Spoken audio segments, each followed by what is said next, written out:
So I'd like to just start out by introducing our panelists. If you guys want to go ahead and just say where you served, when you served, what sector, and a little bit about yourself, that would be great. What you're doing now as well. So I don't know who wants to start. We have Brandon, Lauren, and Alexandra here.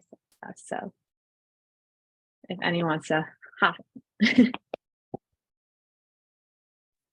All right, I'll hop in. Go ahead, Lauren. I'm so sorry, that always happens. Yeah. I'm Lauren. I graduated from UMich in 2013, served in Armenia from 2015 to 2017. I was an education volunteer, and now I'm a foreign service officer at the U.S. Department of State. Very nice. I'm Brandon. I served in Zambia from 2019 until we got evacuated in 2020. I was in the education sector, and I'm currently working at the Peace Corps. Hi, I'm Alex. I served 2019 to 2020 when we got evacuated in Colombia, and in the education sector, and I'm currently working at General Services Administration. Awesome, thank you guys. I just wanted to start out by maybe talking about how you guys identify within the LGBTQ community, and then talking a little bit about the stigma or perception of being LGBTQ at your site and kind of your expectations of what that would be before going into service. We'll start there. And if you guys want to add on to that, that's good too. If you guys want to start, I'm gonna let you do that, but if not, we can just kind of rotate. Okay, no worries. I'm a lesbian, and I knew going into Peace Corps that I would probably have to stay in the closet. And then once I got assigned Armenia, I did a lot more reading about the country. And before I left for Armenia, a lesbian-owned bar in the capital was bombed and burnt down. So after reading that and reading about the context of, or just the cultural context of Armenia, I knew that I would have to go back into the closet, which was just what I did during my service.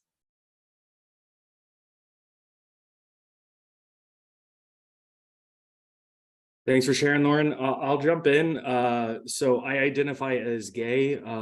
Prior to going to Zambia, I knew as part of my interview process with the Peace Corps, my placement officer did a very good job of letting me know what the expectations were around just any of the complexities or differences that could potentially come up. And I did identify as gay in that interview. And she let me know very clearly that, it was illegal in country, that Peace Corps would do everything they can. Peace Corps is fantastic at trying to create support and resources, giving you resources for these things. I was very tepid to do it, but I also wanted to be in a rural village in Africa. That has always been a dream of mine. And so I wanted to learn more about their culture, and it wasn't as important to me to identify as that part of my identity. It doesn't mean that I was not concerned about it. I definitely asked a lot of questions. I did a lot of research. I had, interestingly, when we were in country, our ambassador at the time spoke out. There was a same-sex interaction, and in Zambia, if you were just accused of that, you could potentially go to prison. And those two people were sent to prison and given the maximum sentence. But what came out of that was an amazing, our program manager for our program, reached out to me every single day, asked me how I was doing, gave me support. I had any number of numbers that I could call to gain access and to vent if I needed to. I felt really supported. I went into it with the idea that I was learning their culture more than I wanted them to learn mine. And so the aspect of my identity was I wasn't as adamant about sharing that. I didn't come out to my host family or anybody in my community. And because it wasn't that I didn't think that they would be okay with that, but it's actually illegal there. So I would be putting them in a compromising position. So I chose to keep that to myself, but I did come out at PST, which is pre-service training. I let all my cohort know, and I let the entire staff of my group know, and they gave me great resources and support. And then for me, my general expectation going into Colombia, full disclosure, I'm Latina. I came in with a background in Spanish and knowing how to navigate the language and all of this, and also having an understanding of like the culture, the general culture, especially because we were in the Caribbean and my family's Caribbean.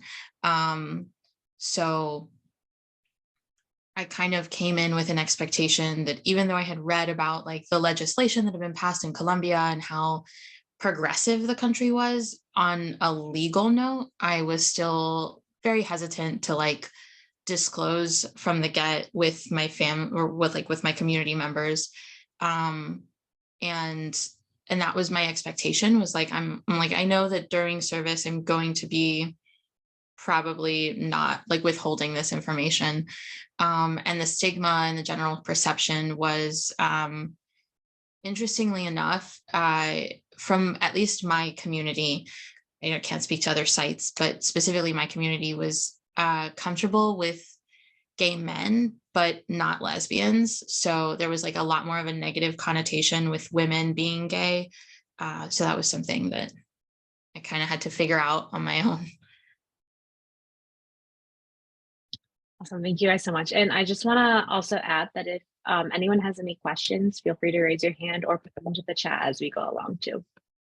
And I know you guys talked about this a little bit, just like being in your community, but were you able to share this part of your identity with either your whole community or anyone in your community? Or is this something that you talked about with someone like back home? If you guys just want to speak on sharing this part of your identity while you were a volunteer. I think for me, similar to Brandon, in the end, I didn't choose to come out to my community. And for context, I had served in a mountain village in the South. It had around 2,000 people. I lived with a host family the entire duration of my service. And I think my being Asian and being a woman who had significantly shorter hair than I do now, I felt like I had more barriers to overcome than my predecessor. Like I had to work significantly harder to be taken seriously by my school, my community, host country nationals, etc. And I think I've been out since I was 17, and I have a good sense of how people will react when I come out. So I thought about it a lot during the end of my service, and I came to the conclusion that coming out to my host family, to my counterparts, to my students would be a really bad decision. It wouldn't just put my safety and security at risk. I think that it would have also diminished everything that I had done over the past 2 years, and all of the trust that I had built would have been gone in a second. And not only that, I think my coming out would have put a lot of stress on Peace Corps. I think the relationship between my community and Peace Corps Armenia staff would have become more difficult as a result of my coming out. So in the end, I didn't. And I was totally okay with that. I think similar to what Brandon already mentioned, through my Peace Corps service, I learned that sharing my sexual orientation isn't that important. And I could still be myself. Like I still felt that I was my authentic self during service, even if I didn't share that aspect of my life with my students, my community, and my host families. I love this. Also, yes, please ask questions if you have questions, because I had a million of them when I was in your shoes. I also feel like we're getting the aspect of like just our experience is unique to us, and everybody's service will look different.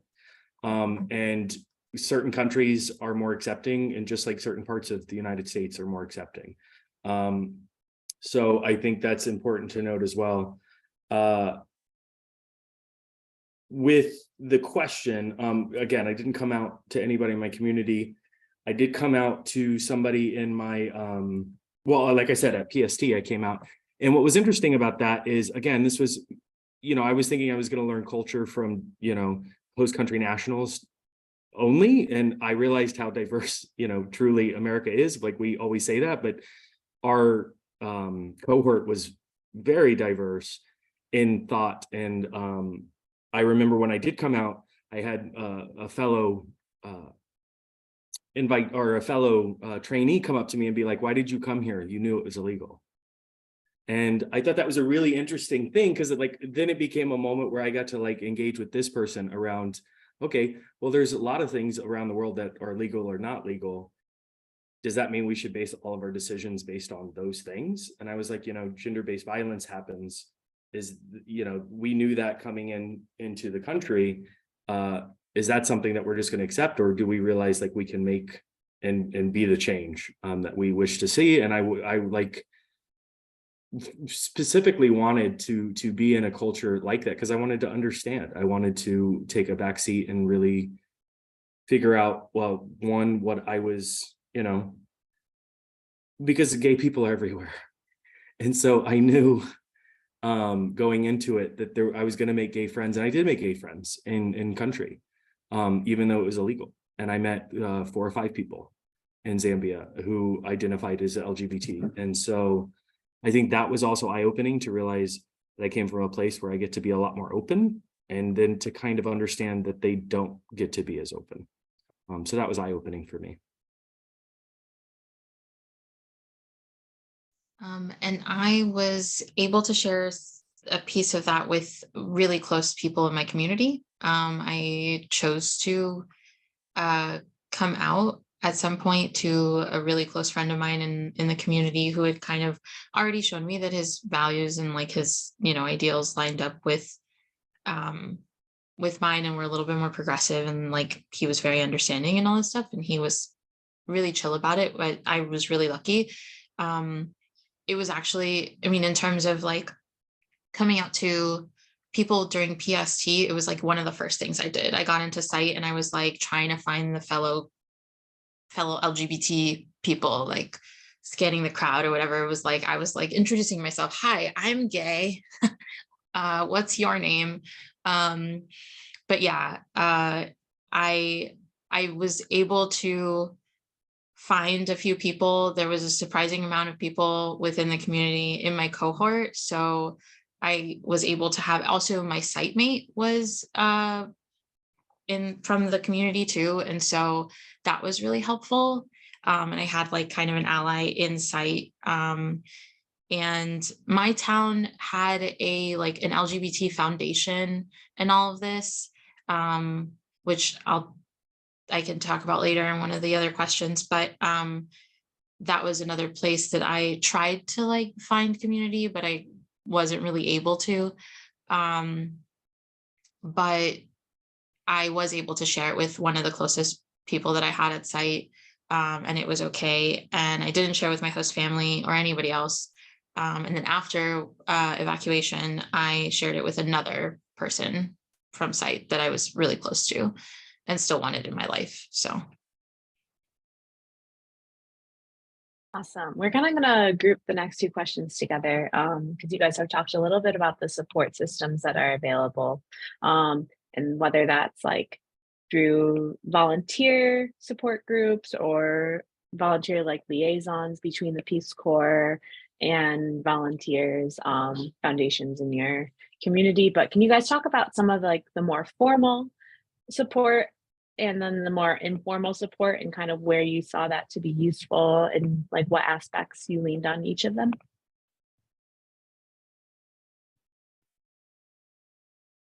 I just feel bad for Lauren going first all the time. I'll jump in. All right. So what type of support was available? Like I said, I had a great program manager who was a host country national, who was very understanding and supportive. I had friends in my cohort who I could rely on and talk to openly about this. I saw a group off last week, and I actually, as part of our process, we do something called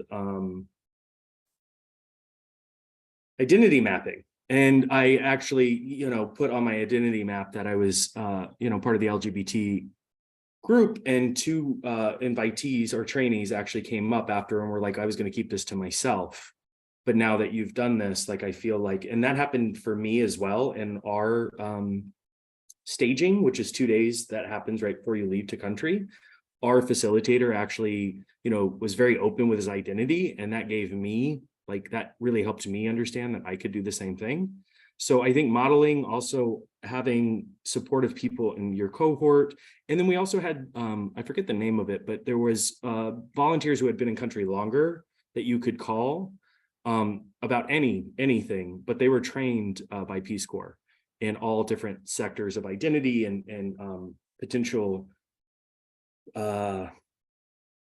things that people could struggle with during service. And I did rely on that twice. I called that volunteer that was in my area twice and utilized that service. I never utilized the other formal thing, which was you can get professional counseling, I think up to like 6, if I'm not mistaken, like 6 phone calls with a professional if you're struggling with any part of your identity or your experience, and they'll provide support. So I never utilized that, but it was nice to know it was there.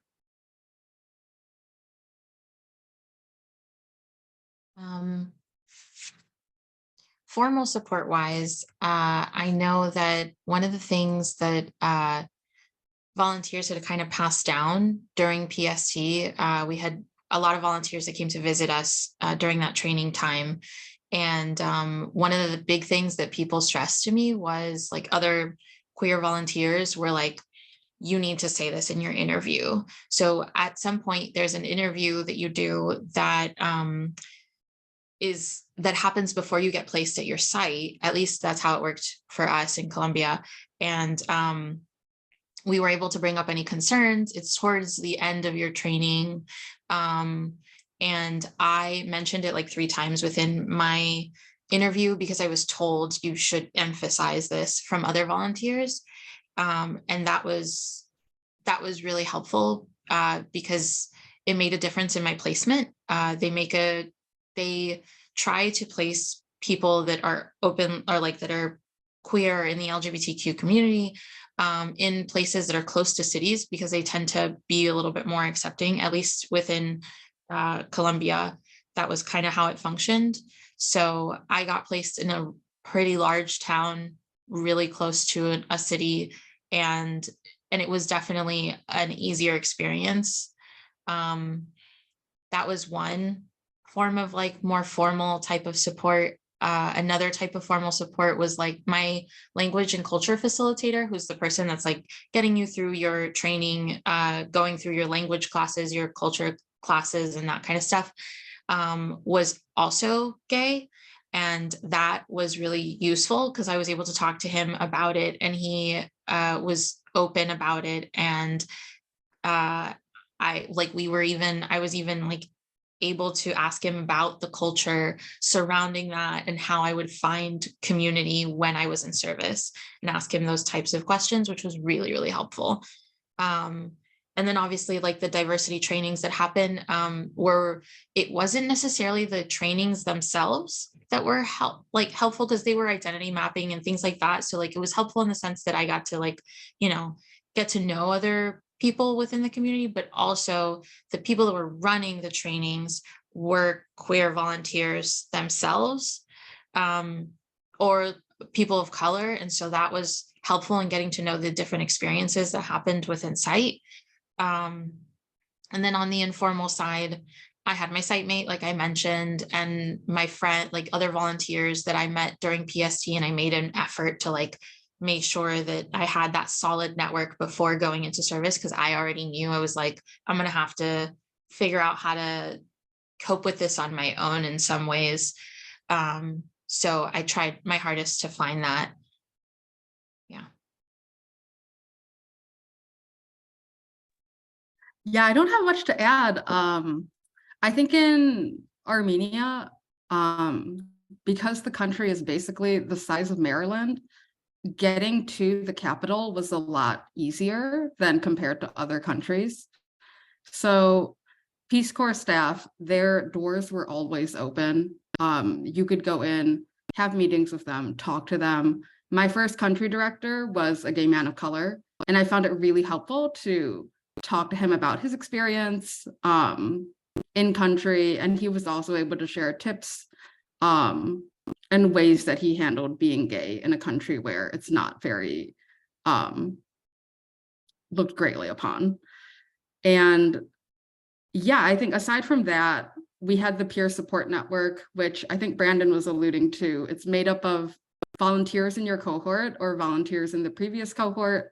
And these volunteers will call you on a monthly basis or every other month to check in, see how you are. And I think those sessions are great to be able to just vent, share how you're actually feeling, because there are times at site where you just can't really share all of your thoughts. So I found those two aspects of support helpful.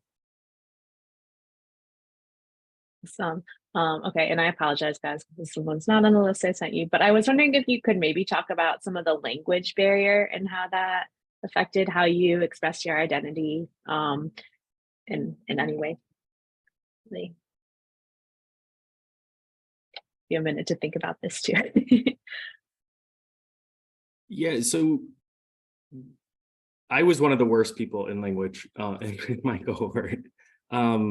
So language was definitely a barrier, but what was fascinating about that is, we definitely want, like, one of the best ways to integrate into your community is to learn local language, because it gives you respect, and it really shows that you're taking efforts to try to learn their culture, and they're very appreciative of that.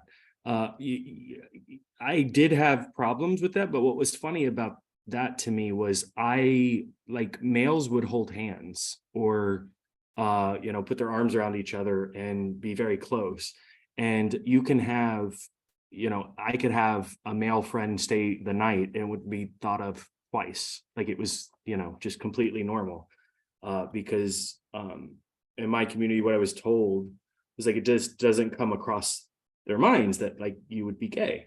And so the only issue I did have was when I had a fellow volunteer come and stay the night with me, and then they thought she was my wife. So like that was a bigger impact. That had a bigger impact, and because we both weren't able to like say, no, we're not together, this is just another volunteer. And they like proceeded like for weeks after to be like, how's your wife? How's your wife? How's your wife?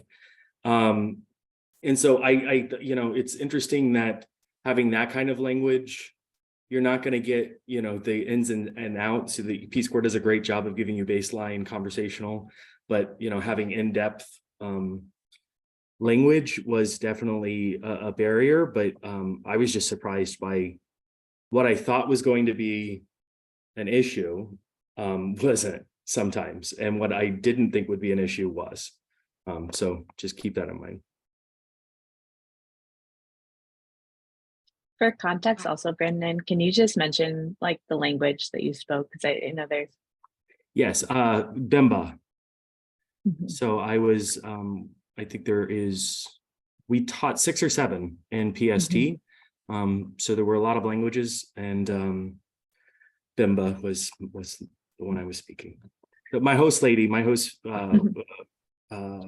head woman, which was fantastic because I was in a progressive community. It's usually a head man, and this had a head woman. She would come up and talk to me very, very, very, very fast, and they would always crack up. But it just turned into more of like we communicated with hugs and we learned from each other. But I usually couldn't pick up what she was saying as much. Thank you.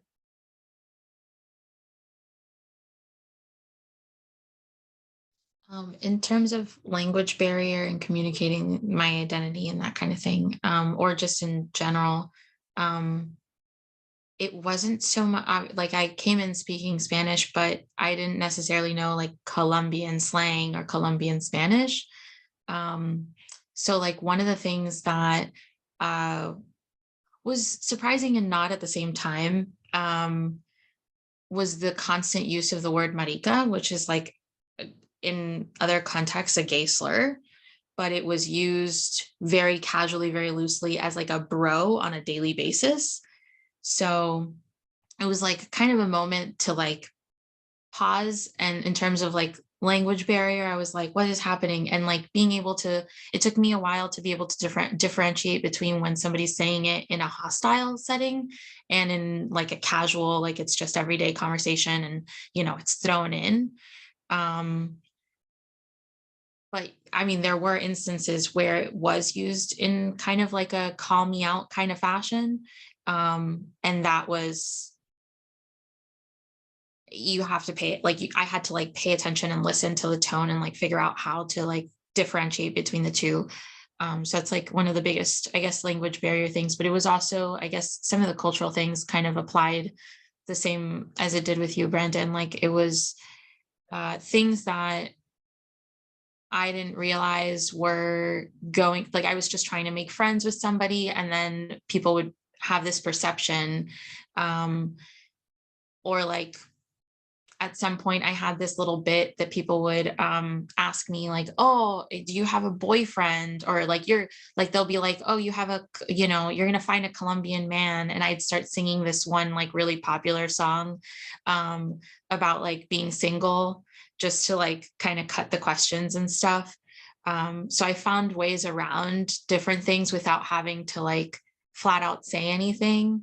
And it actually in a weird way became kind of like a coping mechanism for me, because it felt like I was subverting some of those norms without necessarily putting myself in harm's way.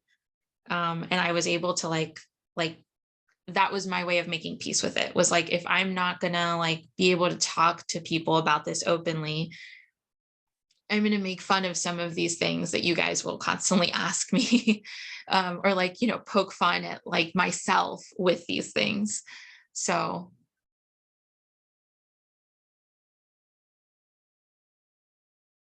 Yeah, I think similar to Alex, in Armenia, I think the most common question that female volunteers got was, are you married? If you're not married, would you like to meet a nice Armenian boy? Because we have many, and you'll just get married by the end of your service and things will be great. So I too, I mean, I think the Peace Corps Armenia language program is really strong.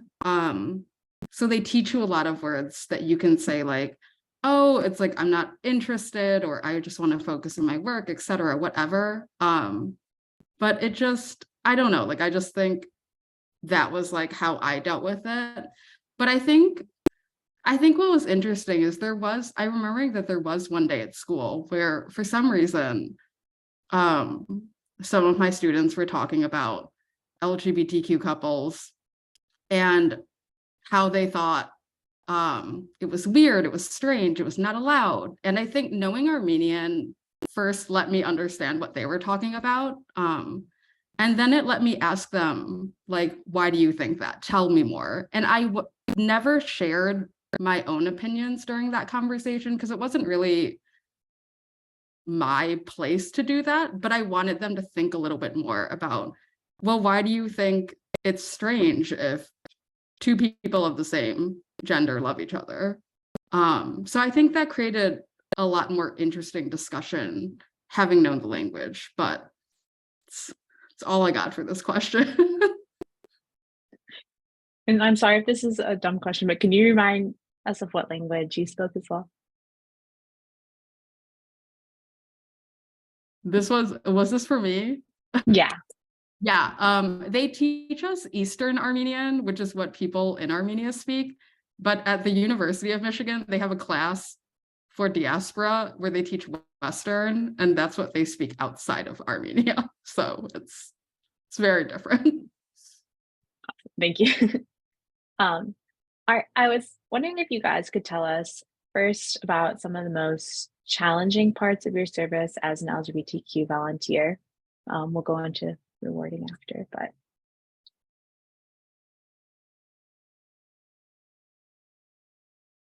I can go first on this one. Um, uh, so I mentioned earlier that there was a negative stigma with like lesbians specifically within my community and within like the general coastal region. And the thing that I learned kind of quickly when I tried to make friends was that the way that lesbians were viewed specifically was as like kidnappers or drug dealers, or that you were going to get drugged by a lesbian, kind of like boogeyman persona that had taken on. But I found that my friends that I had made at site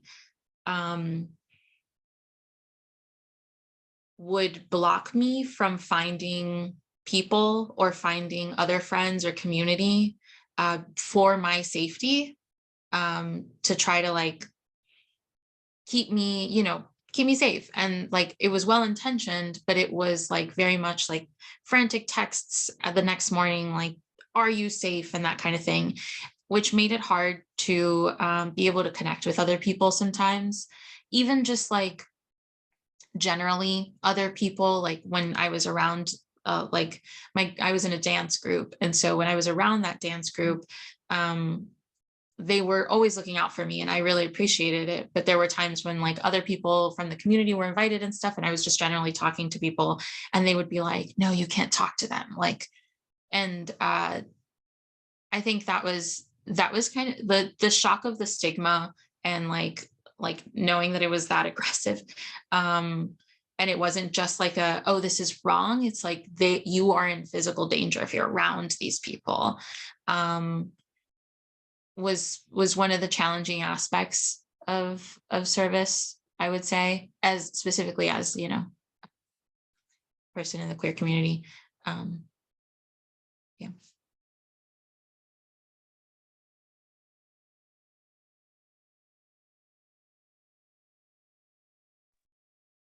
I would say a big struggle I had was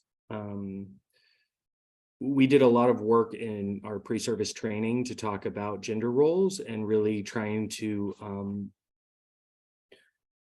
connect. Like there's teen pregnancy was high in the country, different complexities led to like the delineations of the genders, and so there was a lot of things coming out of that. And so we really tried to focus on, you can be friends with boys and girls, but there was its own challenges there. But like I really got along with my host sister at my site when I got placed in my community, and she was about 23, 24. She had a 2-year-old.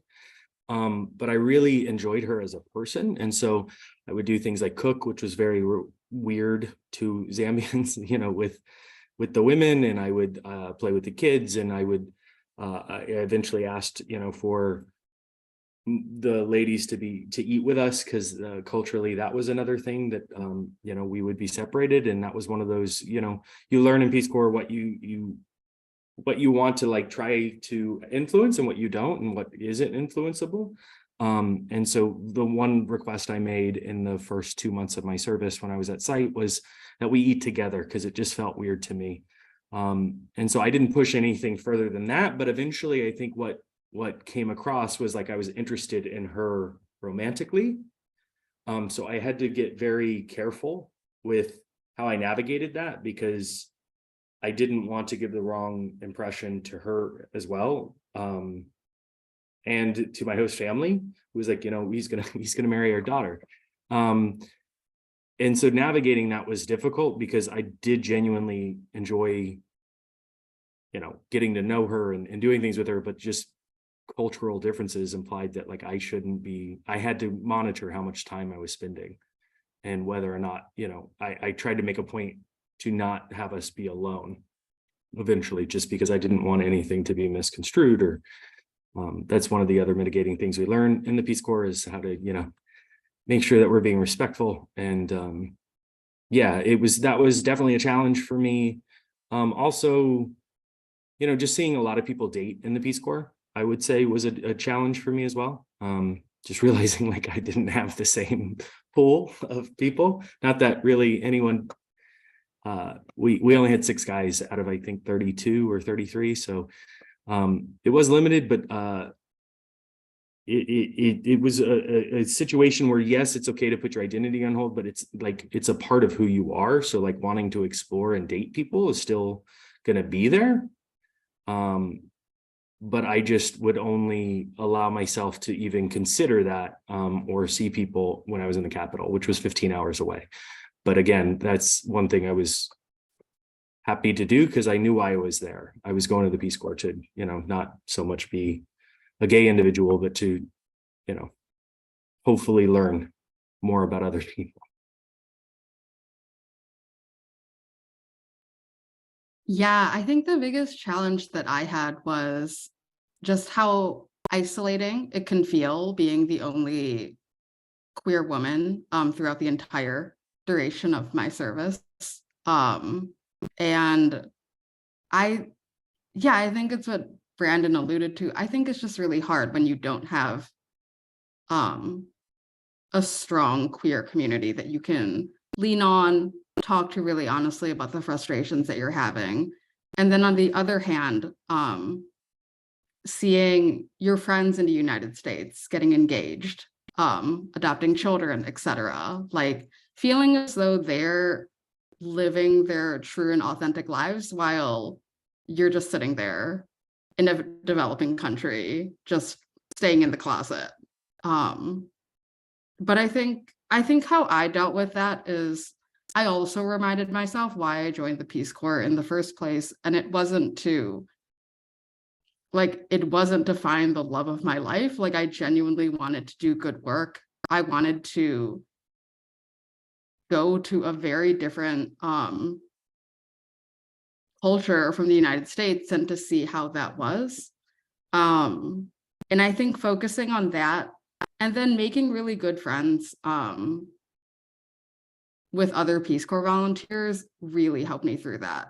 And also my host families were just such amazing people that I don't know, like, I think that I was okay being like, yeah, it's the only queer woman for 2 years, but like, I had a great 2 years. I learned so much more about Armenian culture, history, etc., than I felt that I shared with them, like, about America. Thank you guys for sharing that. So we're talking a lot about just like difficulties when you're in the Peace Corps. And we had a chat a little bit ago about mental health in the Peace Corps. And a question I really liked is just what were some like things that you did to maintain your mental health, or like coping mechanisms that you went to, like if it was like running or cooking? Is there something that you did that really helped like kind of keep you grounded and keep your mental health in a good state? I can go for this one because I like my answer. I got involved with a dance group very early on in my service, and that was my saving grace. And I'm also like very music oriented. I've always been very dance oriented and that kind of thing. And so one of the things that came into play in my coping was music a lot. And like I said, like I would use it to like kind of shimmy out of some awkward situations, but also I would use it in ways that were like there was one song that was like talking about loving women, and it was very popular while I was, in service and stuff. And I like my host cousins and I would like blast the song, and I would sing to whatever. And like, it was a way of expressing myself that I didn't think would help, but it did, because it was kind of like I was telling my truth at home with my host cousins, but like not at the same time. But also just in general, music and dancing was like the way that I was able to kind of like not only integrate myself, but also escape a little bit. Cause I got really involved with like an actual like professional dance group, and we like danced in carnival, and we had like, dance lessons every night. And once carnival season was over, I got involved with the studio that put on that had the choreographer that put on our dance shows and stuff like that in carnival. So it was definitely not, it was a way that I integrated. It ended up being a way that I integrated into my community, but it was also something that was highly influential to keeping me sane. Um, you know, as well as like relying on my site mates, because I had 3 other site mates. I got lucky. And so that was a nice part of that.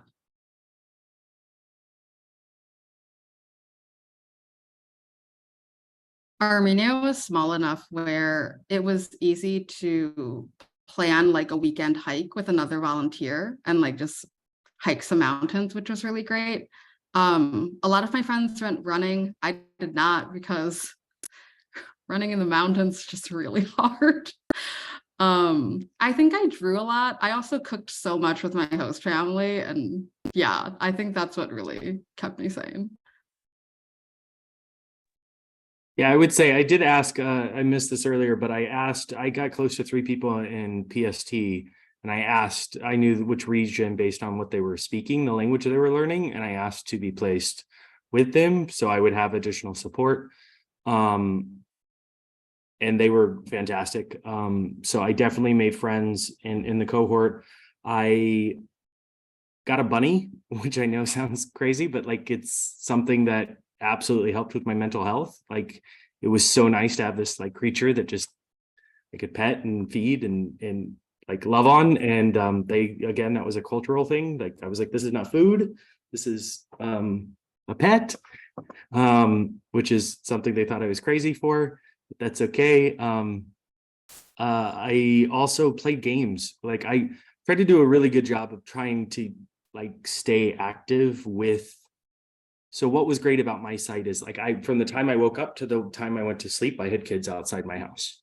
And I never set you can as a volunteer, if you don't want that, you can talk to your host family and say, please, between these hours do that. But I was like, why not? Like this will get me out of my house. And so we would play for hours and hours and hours. And so that kind of just was a constant fresh reminder of like, yeah, this is why you're here. You're not here to like be in your house or to do whatever. But at the same time, I would like every now and then be like, okay, I'm going to go in and you're going to stay out here and I'm going to refresh.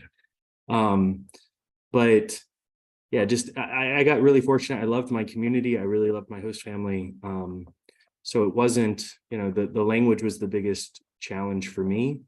But yeah, we would play and, again, just a random fact, I lost 50 pounds in service because I would bike 5K to my school. So that was fun. And again, so I didn't have to think about working out. It was built into my daily routine, which I loved, because if I think about it, I don't do it as much. But if it's something I have to do, I'm happy to do it. Great, thank you. Can you guys talk about some of the most rewarding parts of your service as an LGBTQ volunteer? Maybe put the challenging on a high note.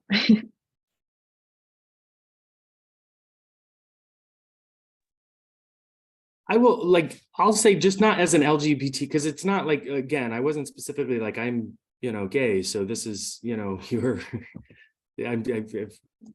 Sorry, yeah, no, I just mean to tailor it. Yeah, But no, yes, you're course. good. You're good. But I will say like just learning things like engaging around, the thing I loved most, like just small things. And this again has nothing to do with me being LGBT, but like I'll never forget when one of the kids in the community came behind me and started doing this. He had never felt hair like mine. And I remember I got goosebumps and I was like, that's so crazy. Like that didn't even occur to me that would be a thing. And so like having all these small moments of like life-changing epiphanies of like, wow, like you have not seen somebody like me in your community before, and you're curious. And just as much as I'm curious about your culture, you're curious about mine. And I loved that. That's like why I joined the Peace Corps, and that's why I really wanted to engage. And then I had a counterpart. I will say that the only person I was considering coming out to before we got evacuated was my counterpart, and he was a straight man. But I have a feeling he was eventually down the road would have been somebody that I could have told that to, and potentially like changed perceptions. And I think that's also a big part of it. Like, none of the host country staff initially was, on board with LGBTQ rights, but through Peace Corps and training and learning and seeing us and us being visible, because like a lot of things was I realized there were 2 gay volunteers that were in front of me in different cohorts, and they had really made an impact on the staff. They had changed the minds and the hearts of the staff to like, this is just a random thing, to like, this is now a person. We know this person. We know that they identify like this, and there's nothing really different about them. So like changing perceptions there was encouraging, and I was hopeful that I would get to stick around a little bit longer to see that come to fruition. But like, I would say those were some highlights.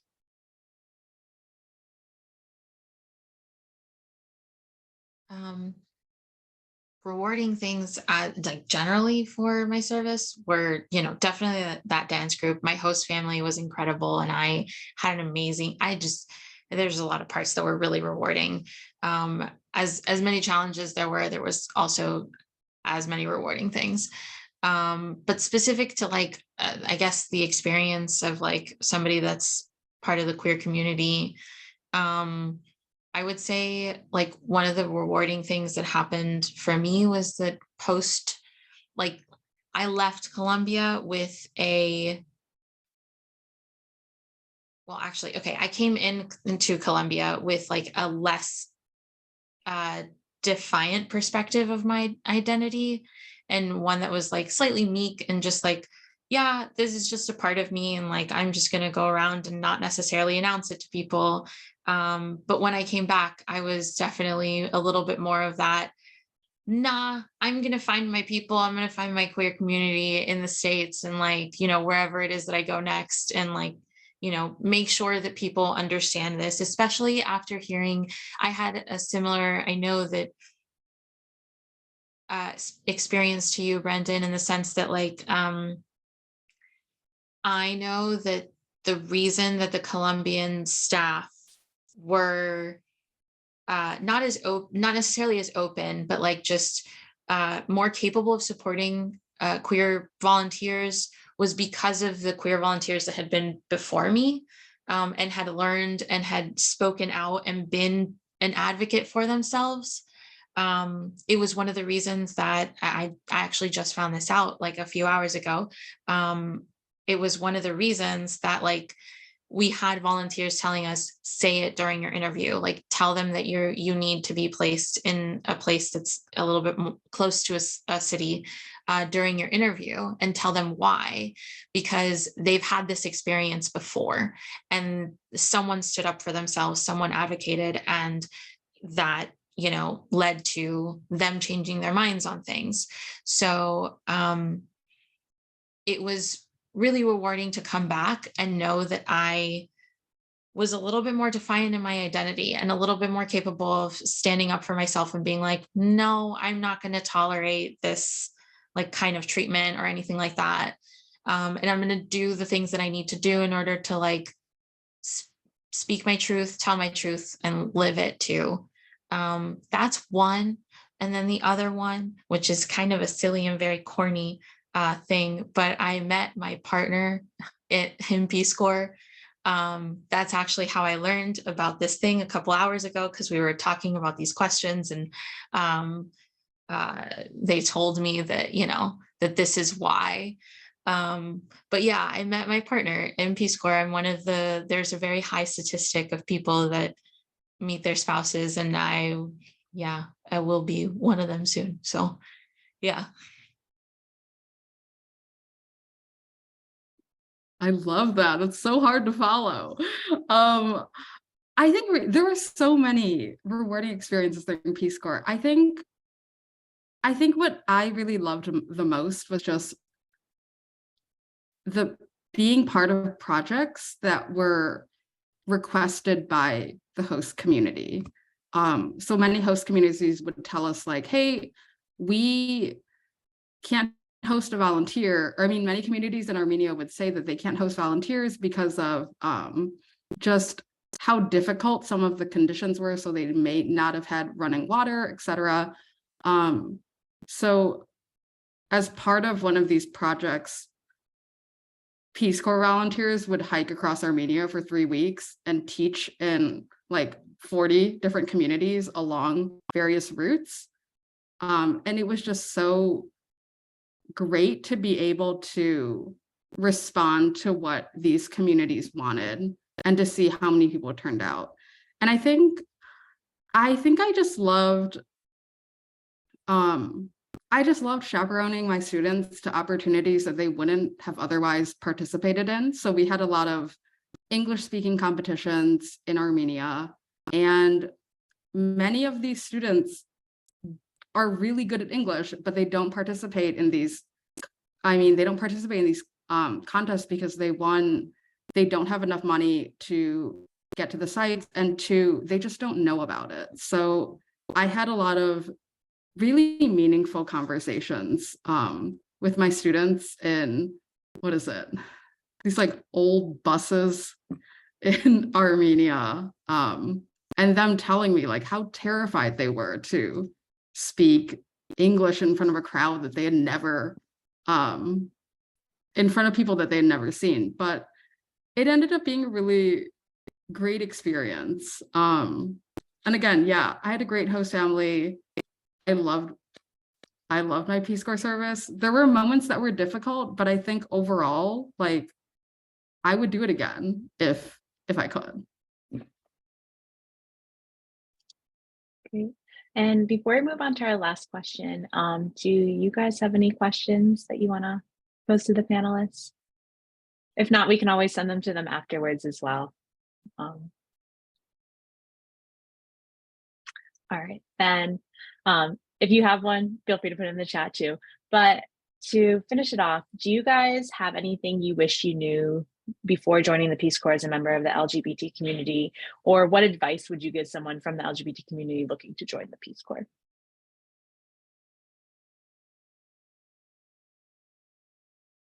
I'll try and be quick. Be brave.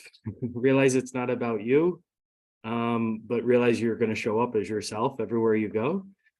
So balancing those two is sometimes challenging.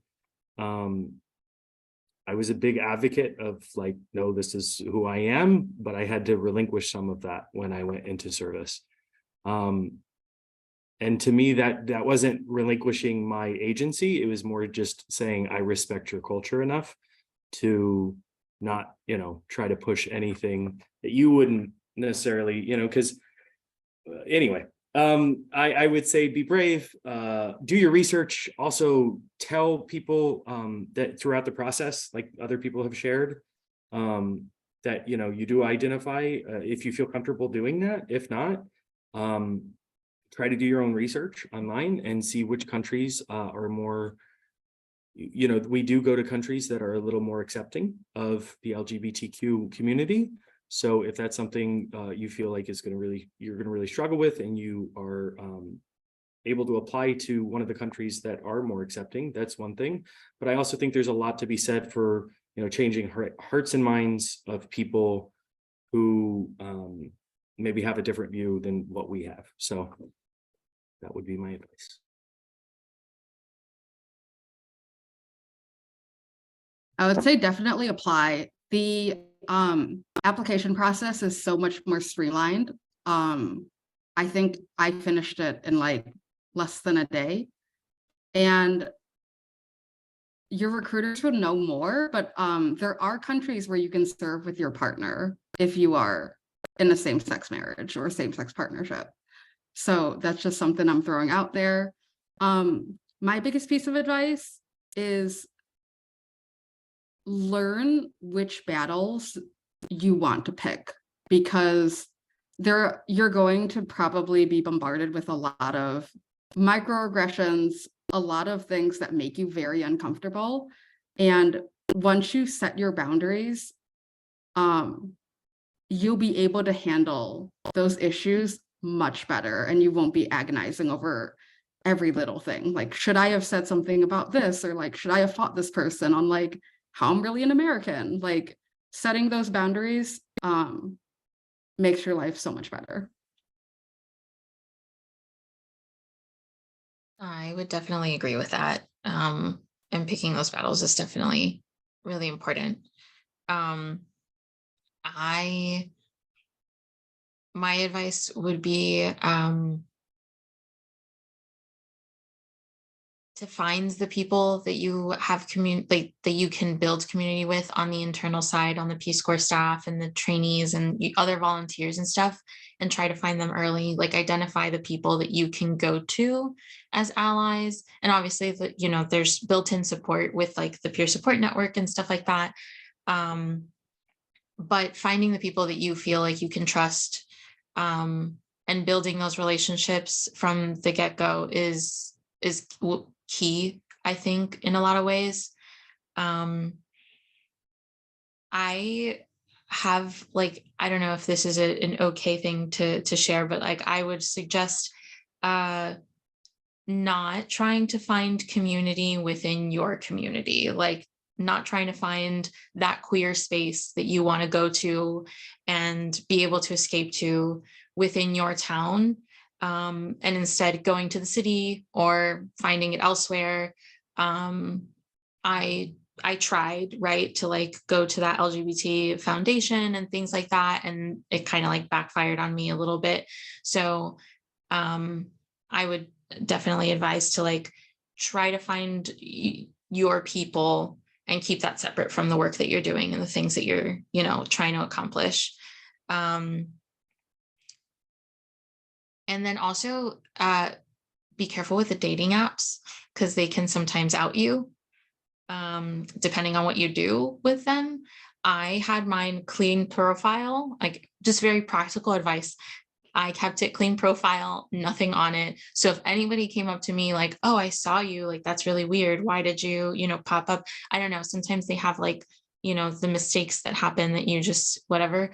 I'm just trying to find friends. Like nobody asks you questions from that, and you can't, like, I found friends off of that, like off of a Tinder profile or whatever. It's actually, weirdly enough, even though we were volunteers together, also how I got together with my partner. So, I'm not going to swear them off, but yes, be careful with them. Awesome. Thank you guys. And if you do have any like country specific questions or just want to know more about any area in particular, like feel free to reach out to Hannah or I or any other recruiter. And if we don't know the answer, we can definitely connect you with someone who knows better than us as well. But thank you so, so much to our panelists, and thank you to everyone who joined us today. Is it Sorry, too late to ask is it too late to ask a question? I'm able to say, but if our panelists are, then yeah. I think. Okay, thanks. I mean, you answered a couple of them because I was wondering if there are any current like countries that Peace Corps is in that are friendly for gay people, and it sounds like there are. And I was wondering too, like if you sought community while you were serving, and if that felt safe to do so. And that was helpful, Alex, your response to that. I guess I'm wondering if you ever go back to your country of service to visit your host family or your community, and you are with somebody, whether you're married or partnered, and you want your partner to know about that part of your life, how would you feel comfortable taking them? This is somebody who maybe is not used to the country, culture, and also if they've been out, for many, many years. And then I guess as far as putting yourself in harm's way, putting them in harm's way, safety wise, that may be a much more complex question than we have a few minutes for, but I would be curious about any feedback you'd have on that. I think it's all going to depend based on which country, but like in my instance, I could take a guy back to Zambia and it wouldn't be thought of twice. If I took a female, I would be trying to get married to, that would be my wife. Okay. It's actually something that I've talked a lot about with my partner, and we've debated back and forth on what that would look like. So for her, it's a little bit simpler because she was there for 2 years and like was, out to her whole community. So it wouldn't like they wouldn't blink twice. And they actually like I met her host mom actually already because she was in Miami at the time and I'm from Miami.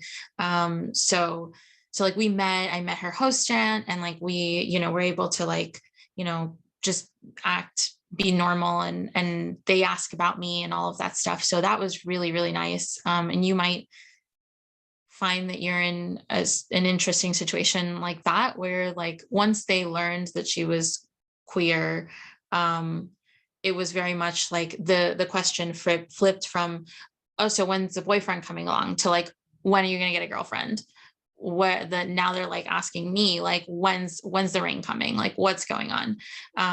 But for me, not having been out at site, we've talked a little bit about like what would happen if we went back, and like, would we go together? Would it be separate? And I think I would want to go, but I would be very picky about who I kind of like. Like there's some, actually, no, I would probably just go and we would go together, and I would be relatively open about it because there are a couple of people that I still talk to from site, but otherwise I'm like, you guys got to know me and now you know another person that is part of this community, and I don't think that's going to bring any sort of shame or like I think it gives a positive name to the community. So that would be my answer there. Thank you. I don't have anything to add.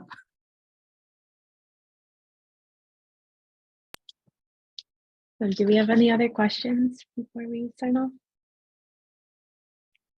Then I really do want to thank our 3 panelists tonight. You guys really were great, and thank you for sharing your sites and service. And yeah, we'll send this out if you guys want to refer to it. And if you reach out to us, we can send contact information as well. So thank you so much, and we hope you have a good night.